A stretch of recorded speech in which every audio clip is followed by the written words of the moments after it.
Welcome to Season 3.5 of the Church Renewal podcast from Flourish Coaching. Why is this 3.5? Because we weren't quite done with Season 3. Anyway. I'm Jeremy. I'm Matt. Thanks for joining us. In today's episode, Jeremy is joined in studio by Bill Scionella from Columbia Presbyterian Church in Maryland. Bill invited us into his living room and, as it were, into his story as he shared his experience serving his church and leaders through a very difficult and unexpected leadership change. I'm sitting here with Mr. Bill Scionella. Bill, you worked with Flourish Coaching, I guess about 3 years ago. Is that correct? We started in the fall of 2021. So yeah, it's been 3 years. And would you do me a favor and just introduce yourself to us? Who are you? What's your position? My name is Bill Scionella. I am a ruling elder at Columbia Presbyterian Church. Currently, I oversee missions ministry at Columbia Presbyterian and also lead our personnel committee and our governance committee. So I've got kind of a few hats that I'm wearing right now. How long have you been there? Since 1995 and 1994, I became a ruling elder in 1995. So what was it that led to your introduction personally, CPC as a church, to the work of Flourish Coaching? When I retired in 2019, I was asked to use my executive experience to become president of the board of directors for a ministry called Baltimore Antioch Leadership Movement, BALM for short. And BALM develops cross-cultural and urban leaders with solid biblical background to serve and replicate disciples in Baltimore and beyond. We also do church renewal and work with churches, many of them in difficulty because they started out as urban churches and many of their members moved out to the suburbs, but the church wasn't equipped to present the gospel in the way it needed to be presented to the neighbors around the church. Many of them are going through great difficulty. They're going through frustration and not knowing how to minister in the neighborhoods that they found themselves in now. And one of the things that we did, we used a group called Flourish to come in and work with these churches. Excellent. To help them. So that was my first experience. But fast forward to 2021, our pastor very suddenly left us. He took a sabbatical and never came back, basically. And then unfortunately doing that left a lot of turmoil in his wake before he went on sabbatical and certainly during that time. And our church found itself a church in disarray, a lot of disunity. We did not handle COVID well. We did not handle the 2020 presidential election well. There was a lot of division, a lot of strife in the church. And as our elders talked about first steps after our pastor left, I mentioned, BALM uses this organization called Flourish, and they have really, really been effective. They worked with us in one church where the pastor had been caught in sexual sin, and Flourish did great work in bringing healing and reconciliation and a road ahead in that church. They'd worked in a couple other churches, and so we should really consider having Flourish come out and work with us. I can't imagine that in that kind of situation, your recommendation was much of a hard sell. We knew we needed help. They brought a lot of diagnostic capability. They came in, met with our church, listened to our elders, provided leadership training for the elders to be able to lead in crisis, to examine ourselves first and see what part we played and the way the church was at the time and how it got there. They worked with us and helped us to find the road ahead and seek God as to what he would have us do and where he would have us be, as opposed to coming in, evaluating, and telling us. And being a senior executive, I've had a lot of training in leadership and organizational management.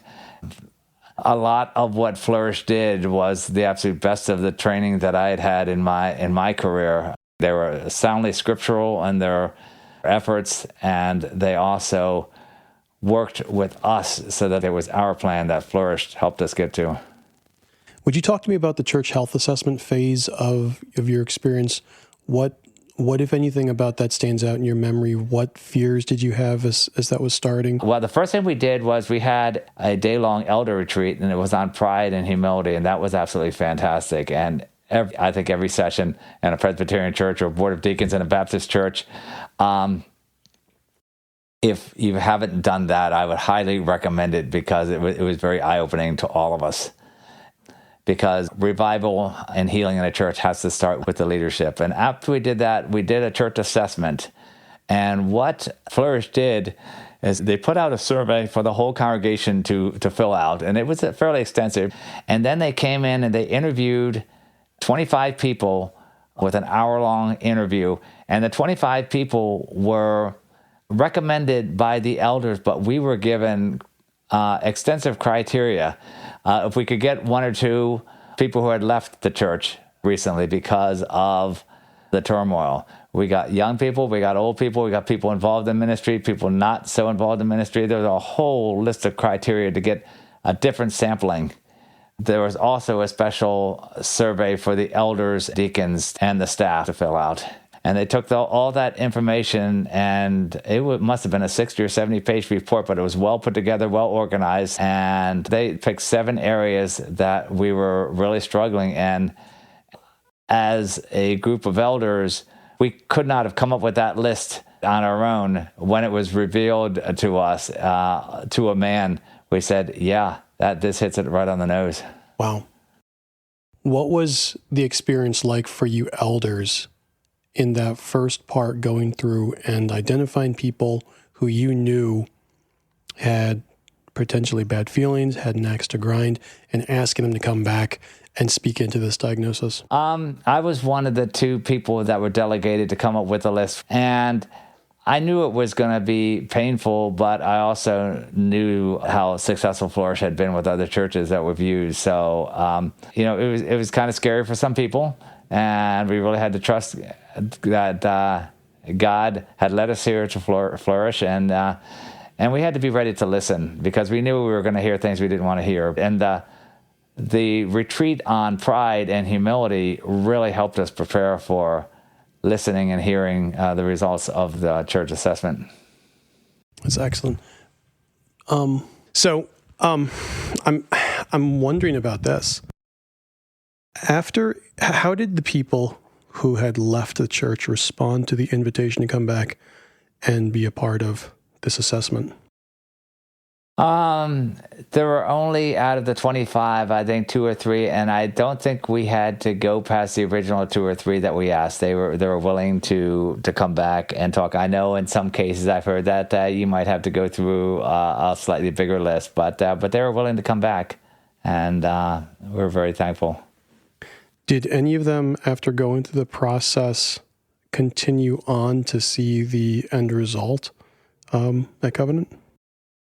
I don't think the people who had left, don't even remember who was on the list at this point, but I do know that once we got our new pastor, that many, I will say several people who had left started coming back. That's great. So what happens after the health assessment? What happened after the health assessment is that we looked at the 7 big ones, and Flourish gives recommendations on how to address each of them. And they also counsel that addressing all 7 at one time would be really difficult and would be discouraging if you didn't make incremental steps in each of them, and what was some low-hanging fruit that we could do now. They helped our elders come up with a plan to start addressing them. One of the 7 were that the elders were not trusted because they were not known. One of the characteristics of our previous pastor was that he didn't particularly want the elders up front or visible, so that the congregation had grown distrustful because they just didn't know the elders. So one of the easy things that we did was starting to get our elders up in front of the congregation more, just giving them an opportunities where people could interact with them face to face. One of them had to do with not being curious about one another, coming to quick judgment. And Matt did a series on the characteristics of God that really addressed some of these things. And so we worked toward addressing them. At the same time, after we did the health assessment, we did an envisioning statement, and that had to do with looking at the possibilities, doing a little research on the town of Columbia where we are, looking at the ministries we're involved in, the needs of the town, and kind of put in a what could be kind of a paper. And after that is when we had an idea of where we were now, we had an idea of where we'd like to be, then the pastor search committee was formed, and Flourish basically trained the pastoral search committee, and then was there to coach us if we needed coaching. I was a session representative on the search committee. It took us really 2 years before we launched the search committee, because we spent those 2 years healing and really looking at where we were, where we've come from, where we want to be. I don't think it takes that long all the time. It did for us because we were very thorough, and there were other issues going on too with the church. But once we started the search committee, and January of 23 was our first meeting, and we ordained and installed our new pastor in January of 2024. So that went exactly a year from the first search committee meeting to the installation of the new pastor.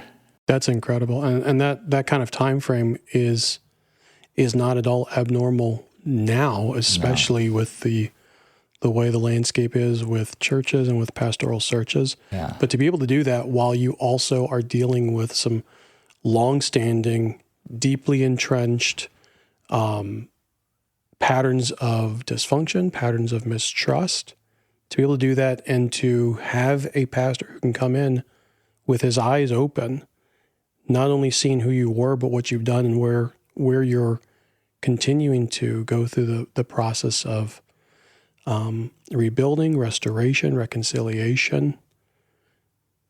That's where it's been almost a year now since the installation. Right. How has that year been for you? It's been a wonderful year. Our church has grown from about under 200 attendance to 270, 275 attendance, and that doesn't include, that's on a given Sunday. That doesn't include the people that aren't in the service because of other things going on in the service to support it. And we have kept our online service since COVID, so there are always people who aren't feeling well, or some of the elderly. If the weather's not real good, we'll still come on. We usually have 50 or more on the on online. So we have, our giving has increased probably 25%. We're in a position that we're looking for a second pastor now, and we've hired an intern, a seminary intern. Ministries are growing, relationships are healed. It's been it's just actually been a wonderful year. Wow, that's excellent. The pattern that Flourish uses when they go into work with a church like Covenant Pres is they start with Columbia Pres. I'm sorry, Columbia Pres. They start with the church's health assessment. They then do the envisioning step before moving on to the pastoral search. Can you tell me more about what, as you as a session sat together and were presented with the idea, we're going to do an envisioning process to see where we are, to see where God's planted us, to see what He's called us to be doing here, uniquely us. What was that process like for you guys? People were initially concerned because the health assessment was highly recommended. The envisioning, some churches do and some churches don't. Flourish encouraged us to consider it. They did not pressure us. But if we were going to look for a pastor, we really wanted to not only look at where we were now, but wanted to look at some of the possibilities. We wanted to provide that person. These are some of the opportunities we have. Again, the envisioning committee was made up of several people. The elders were involved, but it was mainly people in the congregation that we nominated to be on that, because it wasn't a vision for the church. It wasn't an envisioning, and the way it's described is that it looks at the town, the demographics of the town you're in, the needs of the town. During that process, you interview some of the political leaders, you interview other church leaders, you see what other ministries are being done, what isn't being done. So it kind of presented the possibilities that could be for a Christ-centered church to serve. The biggest thing was there were some people who were concerned it's taking so long. People wanted to just get a search committee going right away.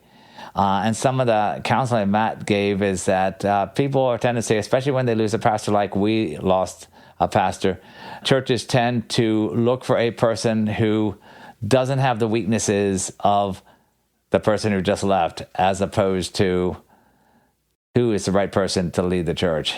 And there's a big difference in that. Yeah. And so by going through these things ahead of time, it really kind of showed us what kind of person are we looking for, and what are the gifts, and what are the priorities for the new pastor. So you had experience as a senior executive. You had experience in this sort of thing. I'm sure, however, though, that some people looked at this and said, wait a second, we're just doing market research. Is that pushback that you heard? And if so, how would you respond to a church now looking at that particular step in the process and saying, why would the church do market research?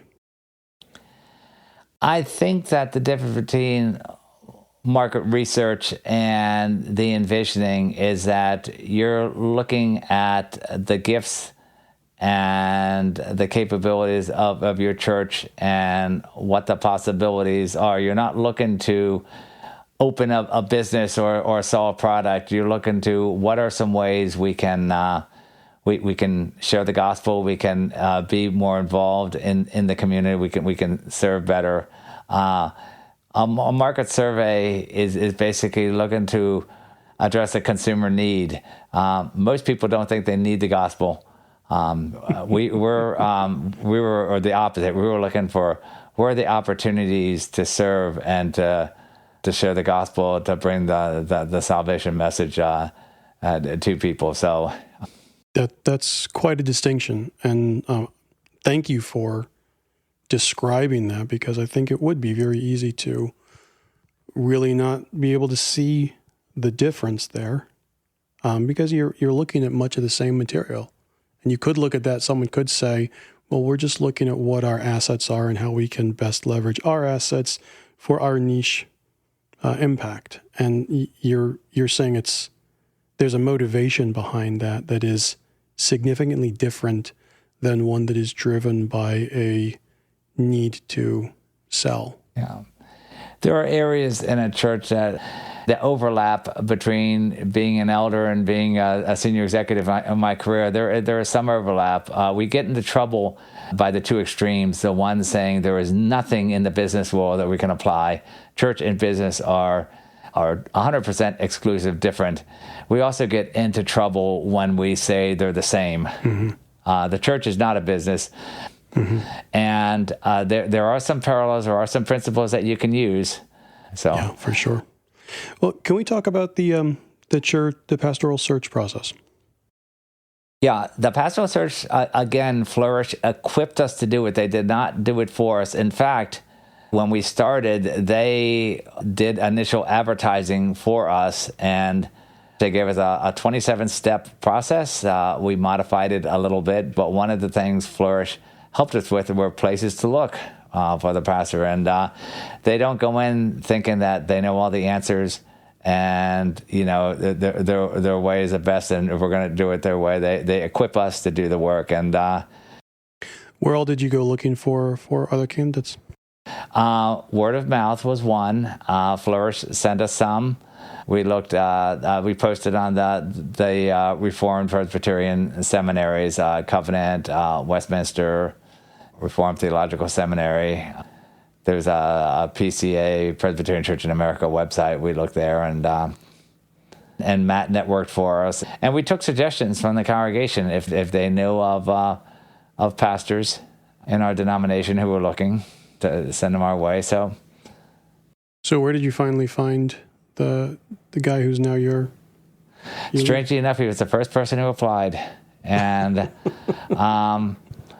that was, it was a person who interned at our church in the mid-90s. He was a pastor out in Los Angeles.